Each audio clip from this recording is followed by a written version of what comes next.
Ahmedabad corporation ચૂંટણી માટે ભાજપમાં મોટો ઉલટફેર। ફોર્મ ભરવાના અંતિમ દિવસે ભાજપે ઉમેદવારો બદલ્યા। પાલડી અને જમાલપુરમાં ભાજપના નવા ચહેરાને સ્થાન મળ્યું છે।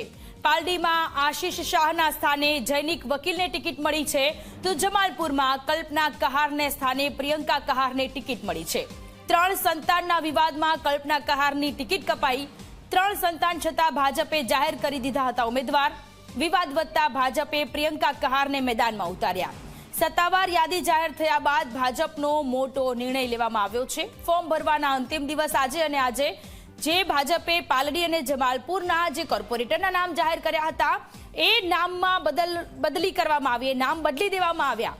3 સંતાનોના માતા કે જેમને ઓલરેડી પહેલા ટિકિટ આપી દેવામાં આવી હતી અને પછી તેમની પાસેથી ટિકિટ પરત લેવામાં આવી અને પ્રિયંકા કહાર કે જેમને ટિકિટ આપવામાં આવી છે, વિવાદ વધતા ભાજપે પ્રિયંકા કહારને મેદાનમાં ઉતાર્યા છે। સત્તાવાર યાદી જાહેર થયા બાદ ભાજપ દ્વારા આ મોટો નિર્ણય લેવામાં આવ્યો।